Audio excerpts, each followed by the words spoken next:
7 years of marriage can build a lifetime of memories. Birthdays, vacations, the birth of our son Liam, and countless ordinary moments that quietly weave together the fabric of a life shared between two people. I thought our life together, Alyssa and I, was built on a strong foundation. Sure, we had our arguments like any couple, but nothing that ever seemed insurmountable.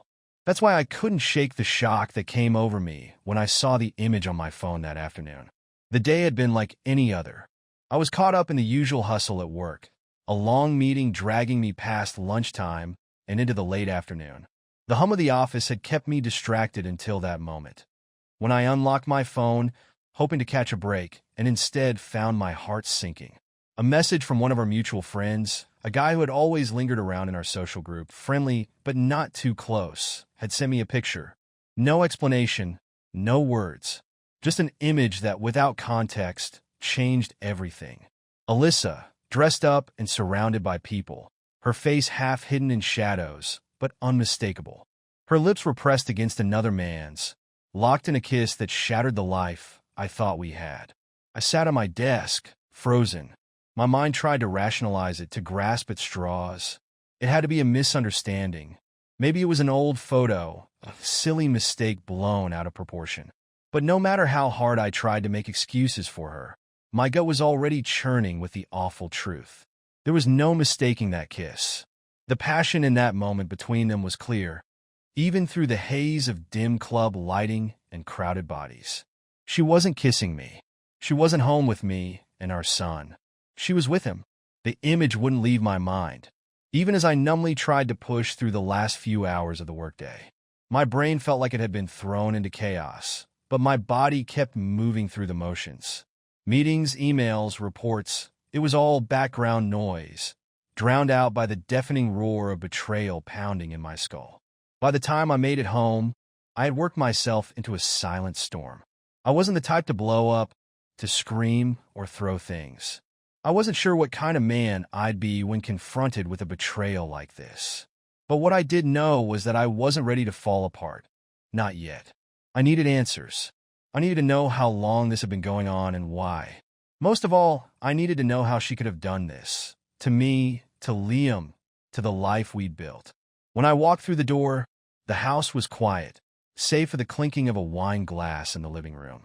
There she was, Alyssa, sitting on the couch with her usual glass of Chardonnay, her legs curled up under her as if nothing had changed, as if everything was still normal. But nothing felt normal. The weight of that photograph pressed down on me like a vice. I stood there in the doorway for a moment, watching her, wondering if she had any idea how close she was to losing everything. "Hey," she said, barely glancing up at me, that usual smile flickering across her lips. "How was work?" "Work, right?" I couldn't even remember what I'd done today, other than discover my wife had been unfaithful. But I didn't answer her. I couldn't find the words that would crack open this conversation. Instead, I dropped my bag on the floor, pulled out my phone, and tossed it onto the coffee table in front of her. The screen lit up, the photo displayed in glaring detail. I didn't have to say anything. Her face said it all. The moment her eyes fell on the picture, her smile vanished, replaced by the slightest flicker of fear.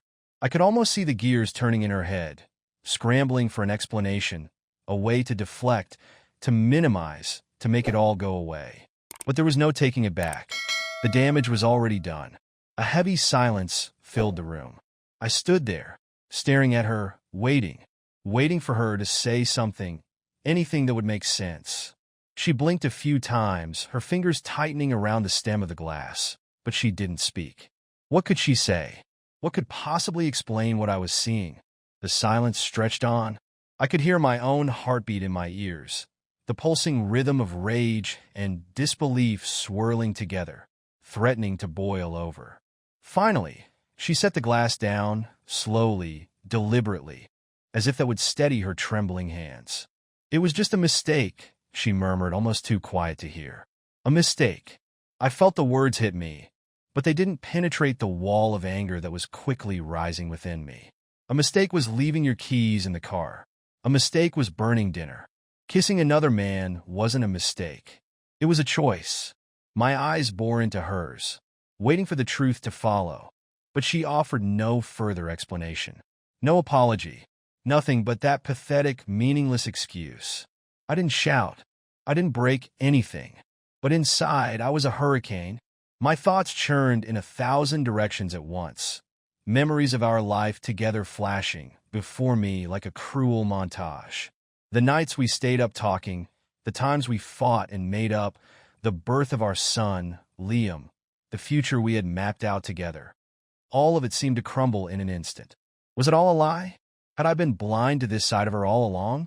I left her sitting on the couch as I walked upstairs, my legs heavy, my heart even heavier. The suitcase was in the closet, and I pulled it out with mechanical precision. Each piece of clothing I packed felt like a finality, like I was closing a door on the life I thought we had. Alyssa's footsteps followed me upstairs, and I could feel her presence in the doorway, but I didn't look at her. "Ethan, wait," she said, her voice cracking. "Please, let's talk about this." Talk.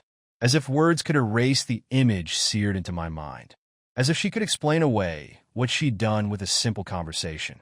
I zipped the suitcase shut and turned to face her, finally meeting her eyes. There were tears there now, but they did nothing to move me. "I need space," I said, my voice cold and detached.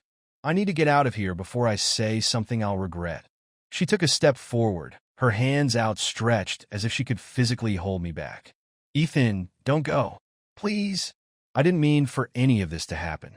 It was just what? I cut her off, my temper rising. "Just a kiss? Just a moment of weakness? You think that makes it better?" Her face crumpled, but I was too far gone to care. I couldn't stay in this house with her, not now. Not when every room reminded me of the life we'd built, the life she had so carelessly thrown away. Without another word, I grabbed my suitcase and walked past her, down the stairs and out the door. I didn't look back. I couldn't. In the cold night air, I felt like I could finally breathe. The house behind me felt like a cage, suffocating me with its memories. But out here, in the emptiness of the evening, I could almost fool myself into thinking that I was free, that this betrayal wasn't real, that my marriage wasn't falling apart at the seams. I drove without a destination, my mind spinning with questions that had no answers. How had it come to this? Where had I gone wrong? Had I missed the signs? Was this just the tip of the iceberg, or was there more, so much more, that I didn't know? Eventually, I found myself pulling into the parking lot of a run-down motel on the outskirts of town. It was the kind of place I never thought I'd end up, but tonight it felt fitting. I needed time to think, time to figure out what my next steps would be. The room was small, barely more than a bed and a bathroom, but it was enough. I dropped my suitcase by the door and collapsed onto the bed, staring up at the ceiling as the weight of everything came crashing down on me. I didn't cry. I couldn't. The anger inside me was too raw, too fresh. I felt hollow, like the betrayal had carved out a piece of me that I wasn't sure I could ever get back.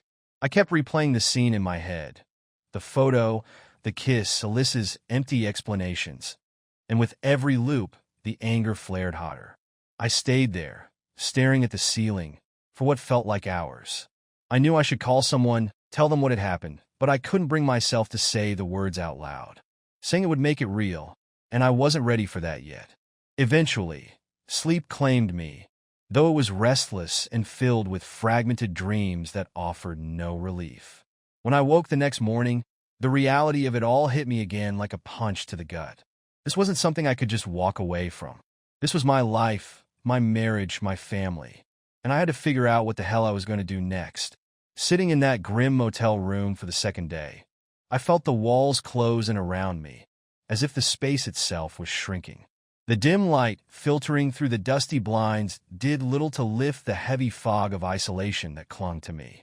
I thought leaving the house would give me clarity, some kind of relief from the suffocating anger and betrayal. But instead, the silence in this room felt louder than anything I'd ever heard. The flickering TV in the corner was just background noise at this point, my mind too consumed with the thoughts spinning out of control. I kept replaying the events from that night. Alyssa's lies, her refusal to come clean, and the audacity of her dismissing the whole thing like it was some innocent mistake. But what gnawed at me more than anything was her complete lack of remorse. There was no apology, no explanation, just an attempt to sweep it all under the rug, as if kissing another man wasn't a betrayal at all. I thought about our son, Liam, and how the only constant in all this madness was my love for him. No matter what happened between me and Alyssa, I knew I couldn't let my anger spill over onto him. He deserved better. He deserved parents who loved him and each other. But that dream had slipped through my fingers like sand. I leaned back on the creaky motel bed, staring up at the ceiling, and my mind drifted back to when things were good, when Alyssa and I first met back when we moved for my job. Those early years felt like a lifetime ago now. I had taken a promotion to become a facility manager at a research and development center in a new city. The pay was good, enough to support our growing family, and I thought we were on the right track. Alyssa had just started working at the credit card company when we moved. She seemed to thrive in the bustling environment, surrounded by her colleagues, most of them women her age. At first, it was comforting to see her find her footing so quickly, especially after we left behind our old life and friends to start fresh. She'd come home excited, recounting stories about her coworkers, and I listened, happy she was settling in. Little did I know those same women would later become a wedge driven between us. I closed my eyes, and memories of those early days with Liam filled my head. He was born a year after we moved, and it felt like everything had fallen into place. I encouraged Alyssa to stay home with him. I was making enough money for us to live comfortably, but she wasn't interested. She loved her job and enjoyed the friendships she had built there. That's when things started to shift. Her coworkers quickly became her closest friends, and soon, those friendships began to dominate our social life. The group of 6 to 12 couples we hung out with seemed inseparable. I didn't mind at first. The women were mostly her colleagues, and the guys were their husbands, people I could at least get along with at social events. But slowly, it became clear that this wasn't just a casual circle of friends. These women were becoming more than just her work friends. They were becoming the gatekeepers to our life. I often wondered how Alyssa balanced it all, working, socializing, raising Liam, and still having time for us. But the truth was she didn't. Somewhere along the line, I stopped being a priority. I'd watch as she poured her energy into maintaining these friendships, and I tried to convince myself that it was harmless. But now, looking back, I could see the cracks that had been forming for years.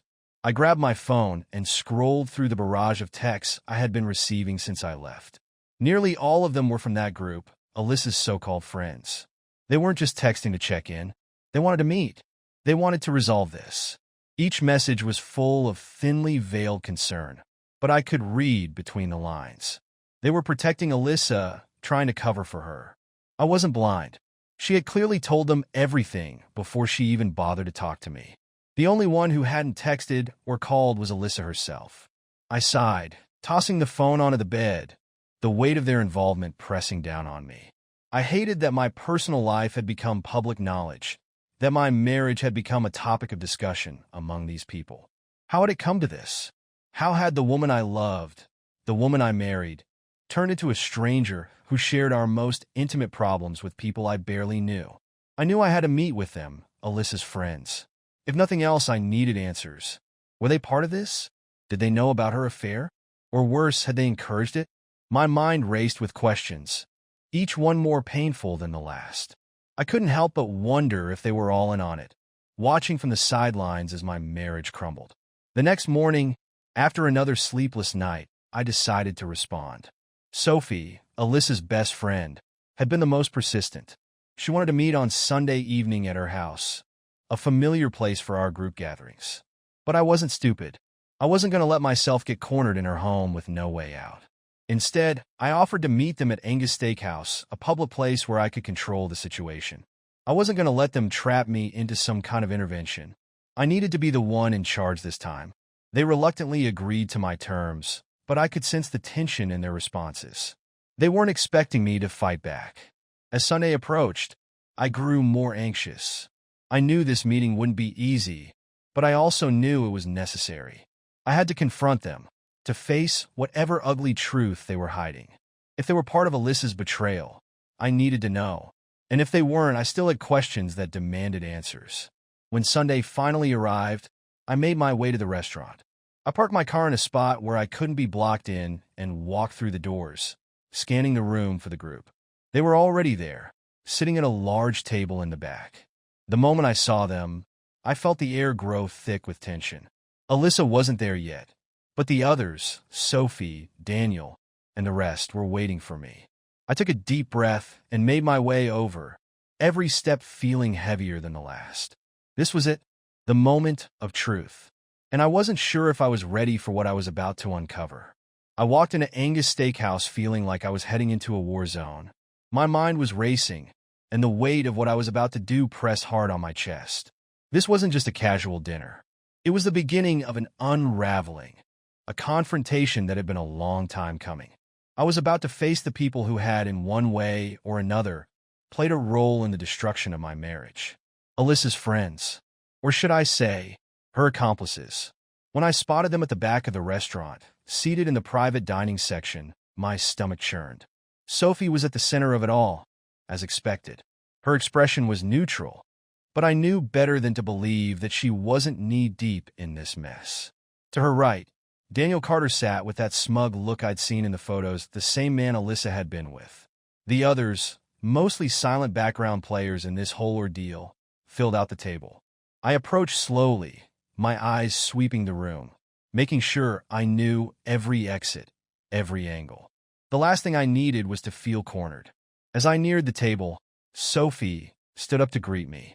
I didn't give her a chance to act like this was some friendly reunion. "I'm sitting here," I said, gesturing to the far end of the table, as far away from Alyssa's spot as possible. "That way, we all know where we stand."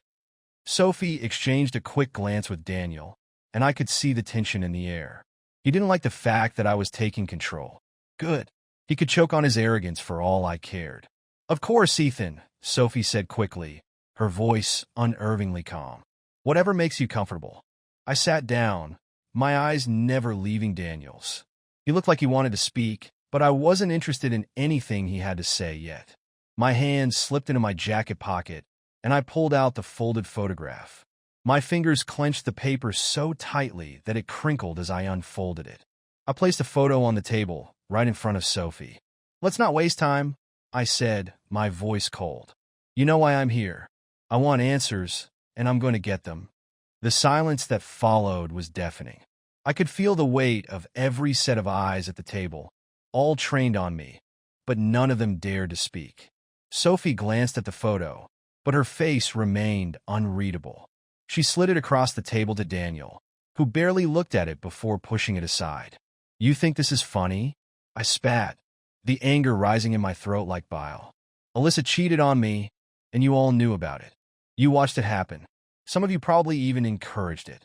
Daniel leaned back in his chair, his arms crossed over his chest. His nonchalance made me want to reach across the table and wipe that smug grin off his face. But I stayed in my seat, fists clenching under the table. "I'm not here to fight," Daniel finally said, his voice slow, deliberate. "But I think you're misunderstanding the situation, Ethan." "Oh, am I?" I snapped. "Then enlighten me, Daniel. Explain what the hell is going on in this picture. Explain why Alyssa thought kissing you in front of everyone was somehow acceptable." He glanced at Sophie again, who nodded slightly, as if giving him permission to speak. That set me off even more. Was Sophie the ringleader here? The one pulling the strings behind the scenes? "You see, Ethan," Daniel began, his tone condescending, "what happened between Alyssa and me, it wasn't like that. It wasn't about betrayal. It was mutual, a shared understanding." I scoffed, my patience wearing thin. "Mutual? Is that what you're calling it now?" "Mutual infidelity." "It's not infidelity if both partners are aware and open to it," Daniel continued, as if I hadn't just questioned his entire twisted moral code. "We're adults, Ethan. Relationships evolve, and sometimes that means exploring new boundaries." I slammed my fist on the table, making the glasses clink. "Don't feed me that bullsh** tea, Daniel. This isn't some enlightened arrangement. You slept with my wife. Without my knowledge, without my consent. That's cheating, no matter how you dress it up." The rest of the table sat in silence, clearly uncomfortable with the way the conversation was going. I didn't care. I wasn't here to make them feel better. I was here to get to the truth. Sophie cleared her throat, trying to mediate. Ethan, I understand you're angry. Angry. I cut her off. You don't understand a damn thing. Do you have any idea what it feels like to be betrayed like this? To find out that the woman you've spent years with, the mother of your child, has been sneaking around with someone else? And now you sit here, all of you, trying to justify it as something normal?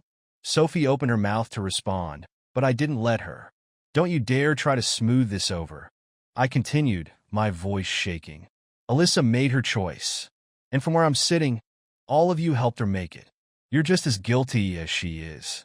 Daniel shifted in his seat, but he didn't speak. He didn't need to. His silence was enough of an admission for me. I had my answers. They knew. They all knew. I stood up, grabbing the photo from the table. I'm done here, I said, my voice low but firm. You've made it clear where your loyalties lie. Sophie reached out as if to stop me, but I stepped back before she could touch me. Don't. Just don't. Without another word, I turned and walked out of the restaurant. My heart was pounding in my chest, my anger boiling over. But beneath it all was a deep, aching sadness. These were people I had once considered friends, people who had been part of my life for years. And now, they were nothing but strangers, strangers who had stood by while my marriage crumbled. As I got into my car, the weight of everything hit me at once. I gripped the steering wheel, my knuckles white, and for the first time since all of this began, I felt truly alone. Alyssa had betrayed me. Her friends had betrayed me. And now, I had no one to turn to, except for Liam. He was the only thing keeping me grounded, the only reason I hadn't completely fallen apart. I couldn't let this ruin me. I had to stay strong for him. But the truth was I didn't know how much more I could take. I drove home in silence, my mind racing. I wasn't sure what my next move would be, but I knew one thing for certain. I couldn't stay in that house with Alyssa anymore. I couldn't look at her without seeing the betrayal written all over her face. I needed to distance myself from her to protect myself from the lies and manipulation. When I got home, Alyssa was already there, sitting at the kitchen table as if nothing had happened. She looked up at me, her expression unreadable. I don't want to talk, I said before she could even open her mouth. I'm staying in the spare bedroom. Don't come near me. She didn't argue. She just sat there, staring at me with those same eyes that had once promised love, loyalty, and forever. But now all I saw was deceit. I grabbed my things and locked myself away in the spare room, shutting the door on everything I had once believed about our life together. That night, I lay awake in the dark, my mind drifting back to Liam. He was my only anchor, the only part of my life that still made sense. For his sake, I had to keep it together. But deep down, I knew that nothing would ever be the same again. I woke up in the spare room the next morning feeling like I had been hit by a truck. My head throbbed, and my body ached from the tension I'd been carrying for days. The weight of everything had finally caught up with me. Alyssa's betrayal, the confrontation with her so-called friends, and the growing distance between us. It was like standing on a cliff, looking down at the wreckage of what used to be my life. I rolled out of bed and stretched, trying to shake off the heavy feeling that clung to me. There was no use in wallowing. I had to keep going, if not for me, then for Liam. I couldn't afford to fall apart. Not with him depending on me. I heard movement downstairs and assumed Alyssa was already up. She was probably pretending nothing had happened, or worse, preparing to come up with another excuse for what she had done. Either way, I wasn't ready to deal with her. I needed to focus on what came next, how to separate myself from her without making things unbearable for our son. After grabbing a quick shower and getting dressed, I headed downstairs, determined to ignore Alyssa. But the moment I stepped into the kitchen, there she was, sitting at the table with a cup of coffee in her hands, as if waiting for me. Her eyes lit up when she saw me, and I immediately felt the tension rise in my chest. "Morning, Ethan," she said, her voice too cheerful, like she hadn't destroyed our entire marriage. I didn't respond, just walked to the counter and poured myself a cup of coffee, hoping she'd take the hint. But of course she didn't. "I've been thinking about us," she continued, her voice softening. "About everything that's happened. I know you're upset, but I think we can work through this if we just talk."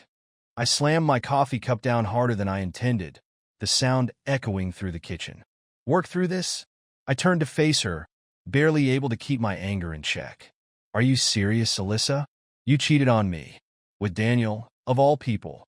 And now you want to talk? She didn't flinch, just stared at me with those big, innocent eyes like she couldn't understand why I was so angry. It wasn't what you think, Ethan, she said quietly. It wasn't some affair. It didn't mean anything. I felt the bile rise in my throat. Didn't mean anything? So what? You just kissed him because you were bored? What about the rest of it, Alyssa?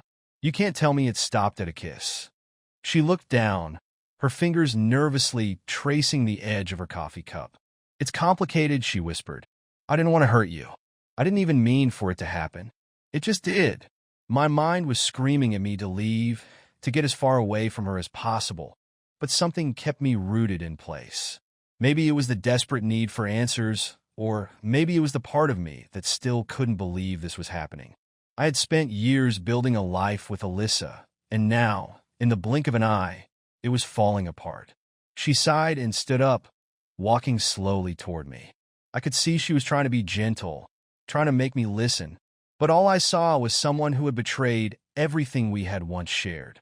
Ethan, please, she said softly, reaching out to touch my arm. I made a mistake, a terrible one, but I did it because I thought it would help us. That stopped me. Help us? I repeated, incredulous. How in the hell does cheating on me help us? Her hand dropped to her side, and for the first time, I saw a flicker of uncertainty cross her face. It wasn't just about the cheating, Ethan, she began, her voice barely above a whisper. It was about trying something new, something different. I was scared that we were falling into this routine, that we weren't growing anymore. I stared at her, dumbfounded. Growing? You thought the way to help our marriage was to sleep with someone else? I know it sounds crazy, she said quickly, her eyes pleading with me to understand. But everyone else, they were doing it. Sophie, Daniel, all of them. They said it made their relationship stronger, that it brought them closer to their partners. Stronger? I could barely keep from shouting. You think screwing Daniel was supposed to make us stronger?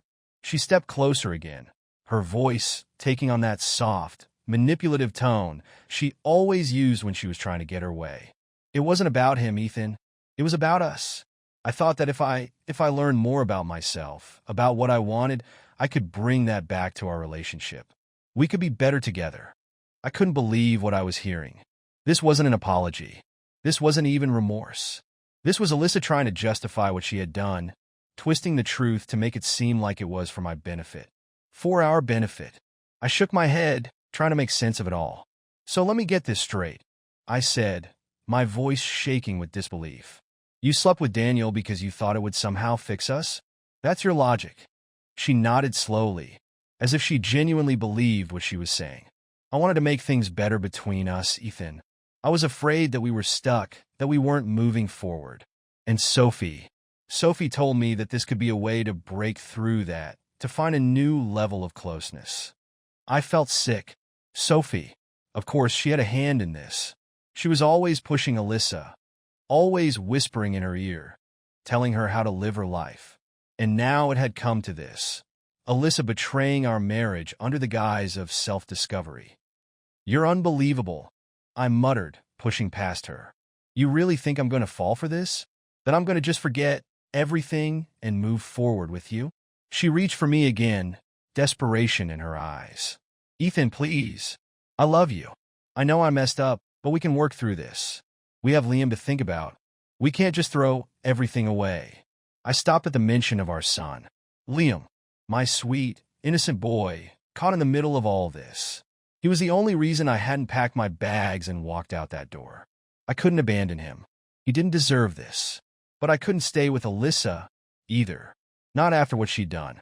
Not after the lies, the deceit, the manipulation. She had broken something between us, something that couldn't be fixed. I'm staying for Liam, I said coldly, turning to face her. But don't think for a second that this is over. I'm not buying your excuses, Alyssa. And I'm not going to pretend that what you did was anything less than betrayal. Her face crumpled, and for a moment, I saw real fear in her eyes. She knew I was serious. She knew that this wasn't going to end with some half-hearted apology and a promise to do better. I walked away, heading upstairs to get my things. I needed space. I needed to think. Every moment I spent near her felt like a fresh wound opening up, and I wasn't sure how much more I could take. As I packed a small bag, I thought about Liam, about how I could protect him from all of this. He was only 3, too young to understand what was happening, but old enough to sense the tension between his parents. I had to keep it together for him. I had to make sure that no matter what happened between Alyssa and me, he wouldn't be caught in the crossfire. I couldn't think about divorce just yet, not with Liam's future hanging in the balance. But the idea was there, lingering in the back of my mind. If Alyssa wasn't going to be honest with me, if she wasn't willing to take responsibility for what she had done, then there was no point in pretending we could fix this. When I went back downstairs, Alyssa was still sitting at the table, her hands wrapped around her coffee cup like it was the only thing keeping her grounded. She looked up as I approached, her eyes red and puffy from crying. "I'm leaving for a few days," I said flatly. "I need time to think." She didn't argue, didn't try to stop me. She just nodded, tears streaming down her face. "Please come back," she whispered, her voice breaking. "Please don't give up on us." I didn't respond. I couldn't. I grabbed my keys and walked out the door, leaving her behind in the house that no longer felt like home. As I drove away, my mind was spinning. Alyssa's excuses, her manipulations, everything she had said, it was all just noise, drowning out the one simple truth. She had betrayed me. And no matter how she tried to spin it, no matter how many times she said it was for the good of our relationship, I knew better. This wasn't about us. It was about her. Her needs, her desires, her selfishness. And I couldn't be a part of it anymore. I hadn't even been back in the house for more than an hour when it all came crashing down. Alyssa must have sensed that I was close to the edge, that I wasn't going to be easily manipulated anymore. So she decided to take a new approach. And just like everything else lately, it was twisted beyond belief. It started with a knock on the door. I was in the living room, flipping through some paperwork and trying to figure out how to make the best of the situation for Liam's sake, when Alyssa rushed in, all flustered. I didn't even look up. I didn't want to deal with her. "Not yet." "Ethan, they're here," she said, her voice tight with anticipation. I frowned, not understanding. "Who's here?" Alyssa bit her lip and looked toward the front door. "Daniel, Sophie, the whole group. They want to talk to you. We need to talk." I felt my blood pressure spike. The audacity of it, the nerve that Alyssa and her group had to show up here like I owed them an audience. But I already knew where this was going. I'd seen the signs, the way she'd been twisting her betrayal into something else, something progressive or open-minded. It all made sense now. This was their endgame. I don't want to see any of them. I snapped, standing up and tossing the papers aside. "What the hell makes you think I want to sit down with that bunch after everything?" Alyssa looked desperate. "Please, Ethan, just hear them out. I know you're angry, and I know things have been hard, but this isn't what you think." Daniel wants to explain. "We all do. It's not what you imagine." I stared at her, disgusted. "Not what I imagine. You kissed him, Alyssa. You slept with him. What more is there to explain?" But she wasn't listening. She was already heading toward the door, opening it wide and inviting them in like we were about to have a nice, friendly chat. Like this wasn't the very group of people who had played a role in destroying our marriage. I stood there, bristling with anger as they filed into the room one by one. Daniel, the smug bastard, walked in first with Sophie right behind him. The others followed, all of them with these fake concerned expressions, like they were here to help, to solve the problem. As soon as Daniel's eyes landed on me, I knew this was going to be a circus. He walked up, all calm and collected, like he was about to lead a therapy session. The sight of him in my living room made my skin crawl. "Ethan," he said, nodding at me as if we were old friends. "I'm really glad you're here. I think this conversation is long overdue." I clenched my fists, trying to keep my cool. "What conversation? You mean the one where you explain why you've been sleeping with my wife?" Daniel raised his hands in a placating gesture. "It's not about that. It's about understanding. About growth." I laughed bitterly. "Growth? Is that what you call cheating now?" Sophie stepped forward, her eyes wide with concern, as if she was some kind of mediator. "Ethan, please. This isn't about cheating. It's about expanding your relationship, opening up new possibilities. We've all done it, and it's made us stronger. It can make you and Alyssa stronger too if you just listen." I couldn't believe what I was hearing. They weren't just defending what Alyssa had done. They were trying to sell me on it, like I was supposed to be grateful for the opportunity to join their twisted little club. Daniel nodded in agreement. We're not here to force anything on you, Ethan. We're here to share what we've learned. Everyone in this room has opened up their marriage at some point, and it's brought us closer. It's given us a deeper connection with our partners. That's what this is about. Not cheating, connection. I shook my head in disbelief, the anger building inside me. Are you seriously standing there and telling me that the way to save my marriage is to sleep with other people? That's your solution? Sophie smiled softly, like she was some kind of sage offering enlightenment. It's about trust, Ethan. It's about being secure in your relationship. When you know that no one can take your partner away from you, it gives you freedom. Freedom to explore, to grow, and to love even more deeply. I wanted to throw them all out, every single one of them, but I was too stunned, too infuriated by the sheer arrogance of their pitch. How could Alyssa think this was the answer? How could she stand there, nodding along like this was the solution to all our problems? Daniel stepped closer, his voice smooth and persuasive. Ethan, I know this is new to you. It's uncomfortable, I get that. But I promise you, once you see how it works, you'll understand. You'll see that it's not about betrayal. It's about expansion. It's about sharing, not taking. I looked at Alyssa, standing there behind them, her eyes pleading with me to just go along with it. To accept this absurd, twisted version of what marriage was supposed to be. And what about Liam? I asked coldly. Where does our son fit into all this? Am I supposed to teach him that the way to keep a family together is to sleep with other people? Alyssa flinched, but she didn't back down. He doesn't have to know, Ethan. This is between us. It's our decision. It doesn't change how we feel about him. I shook my head, my stomach churning with disgust. I don't even recognize you anymore, Alyssa. You're standing here, defending the man you cheated with, asking me to join in on this insanity. And you think this is going to make us stronger? You think this is what's best for our family? She didn't respond, just stood there, looking at me with tear-filled eyes, like she was the victim in all of this. I turned to Daniel, my voice low and full of contempt. You can save your sales pitch, Daniel. I'm not interested. You've already done enough damage.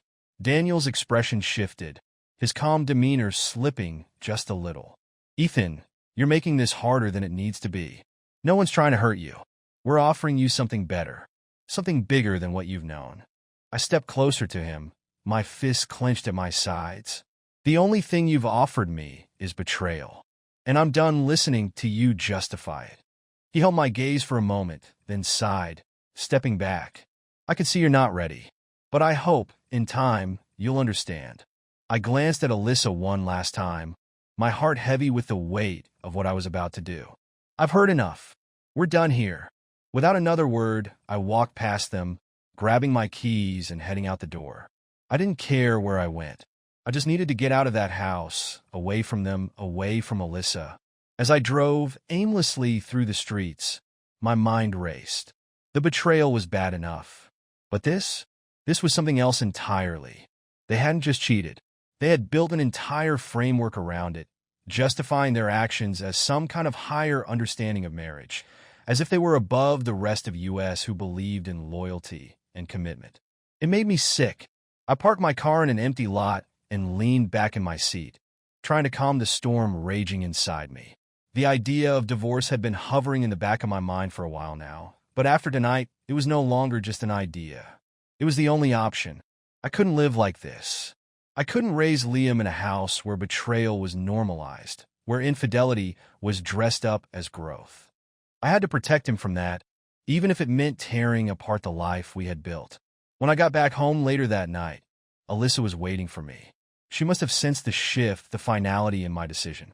Ethan, please, she said, her voice trembling. Don't do this. Don't walk away from us. I looked at her, my heart aching, but my resolve firm. You walked away the moment you decided to betray me, Alyssa. I'm filing for divorce. This is over. She started to cry, but I couldn't let myself feel anything for her anymore.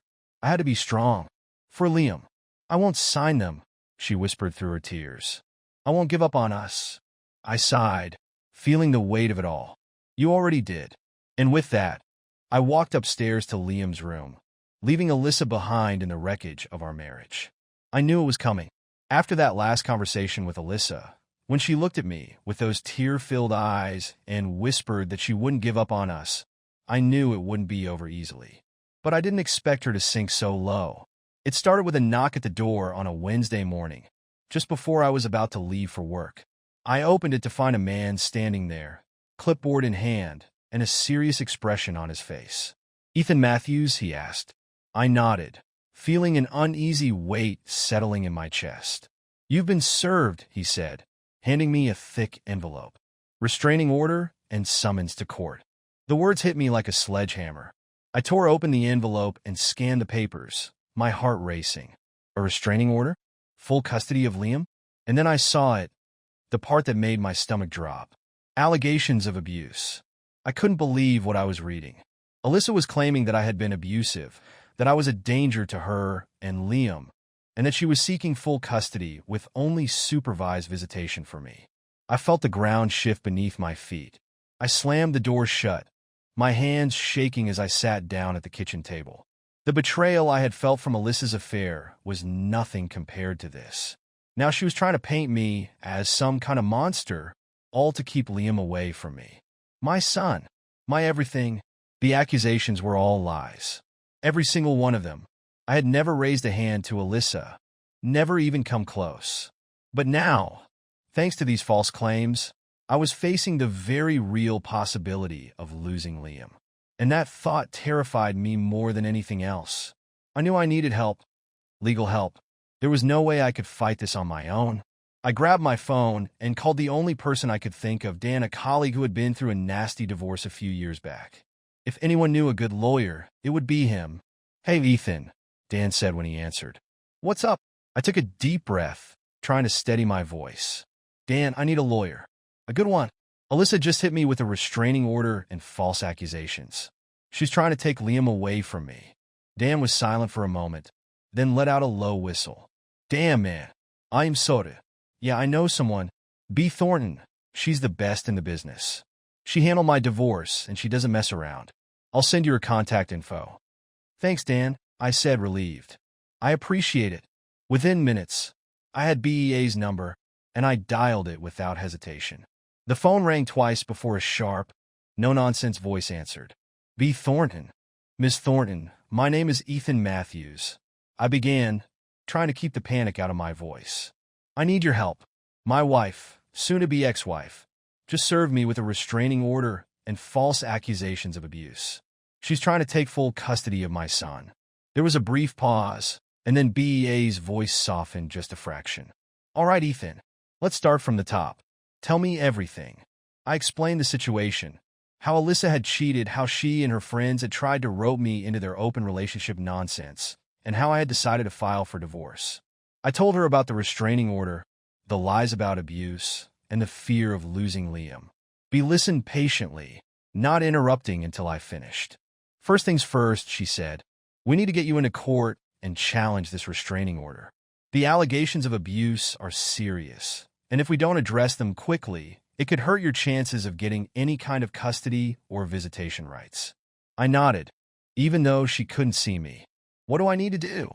"I'm going to file a motion to have the restraining order lifted," B said, her voice calm and authoritative. "We'll argue that these are baseless accusations, but we'll need to gather evidence to support that. Do you have any documentation? Emails, texts, witnesses who can testify that you've never been violent?" I thought for a moment. No violence. I have nothing like that because it never happened. But I do have text messages from Alyssa where she's begging me to come back, apologizing for the affair. She doesn't mention any abuse. "Good," B said. "We'll use that. It shows that she wasn't in fear of you. If she were truly afraid, she wouldn't be asking you to reconcile. But we need more. Is there anyone who can testify to your character? Maybe someone who knows you and Alyssa well." I thought about it. Most of our mutual friends were in that damn group of hers, the ones who probably encouraged this insanity. But then I remembered my neighbor, Jim. He had been over at the house several times, had seen how I interacted with Liam and Alyssa. He knew me. "Jim," I said. "My neighbor. He's seen us together." He could testify. Perfect, B replied. I'll contact him. In the meantime, Ethan, I need you to keep a low profile. Don't contact Alyssa.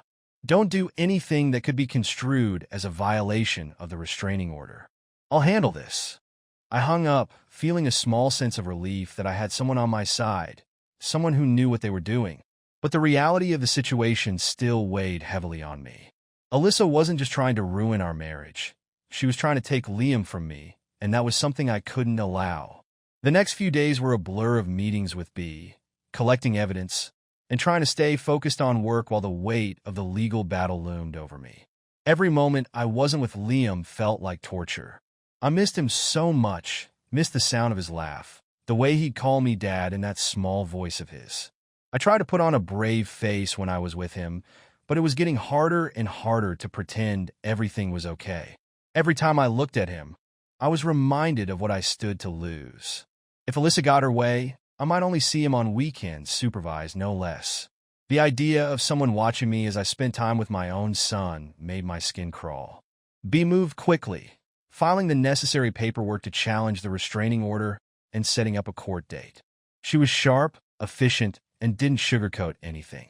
She warned me that custody battles were brutal, especially when one party was slinging accusations like Alyssa was. She's going for full custody, B said during one of our meetings.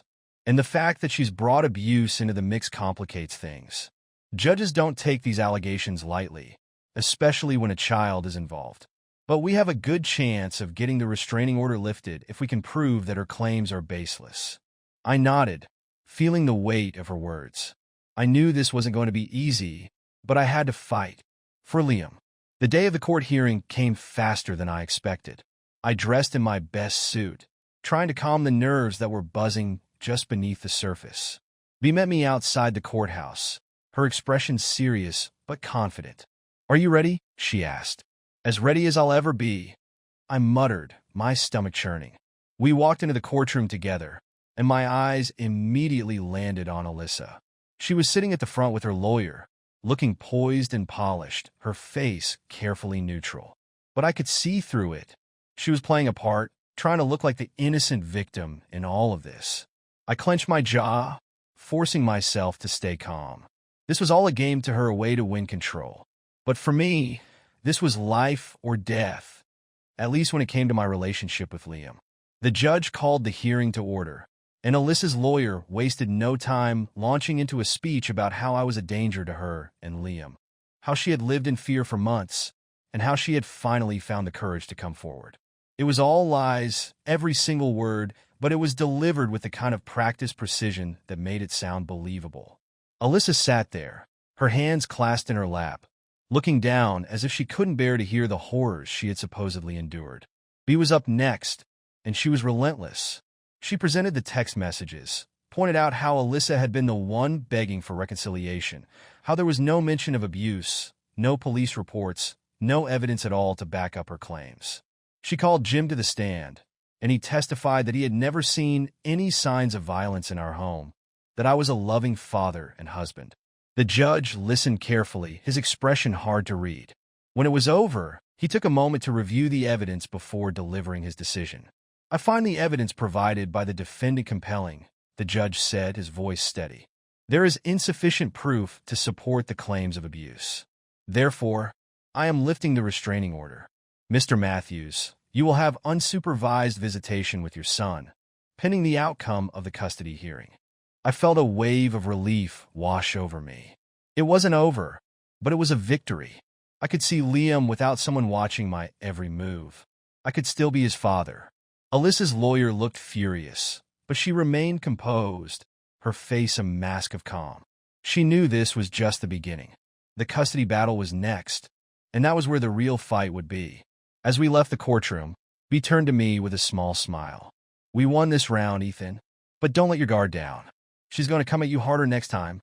I nodded, feeling the weight of her words. The fight for Liam was far from over, but I wasn't going to back down. Not now, not ever. This was just the beginning. 7. The day of the custody hearing arrived with a sense of finality hanging in the air. I woke that morning knowing this wasn't just another step in the long, painful process. This was the moment that would decide my future with Liam. Alyssa had made it clear she was ready to tear me apart in court, and I had no illusions about her tactics. She'd already shown she was willing to lie, manipulate, and fabricate whatever was necessary to win. I had to be prepared for anything. I put on my suit, feeling the weight of the fabric settle across my shoulders. It felt like armor, not the kind you wear into a physical fight, but the kind you use to shield yourself emotionally. I had to remind myself this was about Liam now. This wasn't just about a marriage that had crumbled or the woman who betrayed me. It was about the life of my son, the one person I couldn't afford to lose. The courthouse felt as cold and sterile as ever, the kind of place where lives are dissected and laid bare for judgment. Bea was already there, waiting for me. Her presence, as always, was steady, giving me a thread of confidence. She was a master at navigating these kinds of battles, and I trusted her with everything that was left of my dignity. "Ready?" she asked, with a calm that helped me find my own. "I have to be," I replied, my voice rough but resolved. We walked inside, and as I saw Alyssa across the room, my stomach churned. She sat confidently with her lawyer, perfectly composed, as if she hadn't spent the last several months trying to destroy me. The woman who once shared my life, my bed, and my son was now the woman determined to take everything from me. She was prepared to twist the truth until it snapped in her favor. The judge entered, and we all stood before settling back into our seats. There was no comfort here, just tension stretched so tightly it felt like the entire room could break apart at any moment. Alyssa's lawyer took the floor first. Her words flowed smoothly, rehearsed and precise, painting me as an unstable man, dangerous and emotionally volatile. It was a story constructed carefully, designed to break me down in the eyes of the court. She used every trick in the book: vague accusations of emotional abuse, veiled suggestions that Liam might not be safe with me. It was a performance, and a sickening one at that. I sat still, absorbing each lie as it hit me, keeping my face neutral despite the boiling rage beneath the surface. Then Alyssa took the stand. She spoke slowly, with an air of calm control that made her lies even more insidious. She painted herself as the victim, a woman who had only ever tried to protect her son from a man who was unpredictable and dangerous. Her voice wavered just enough to seem genuine, her eyes carefully moist but never shedding real tears. It was a masterclass in manipulation.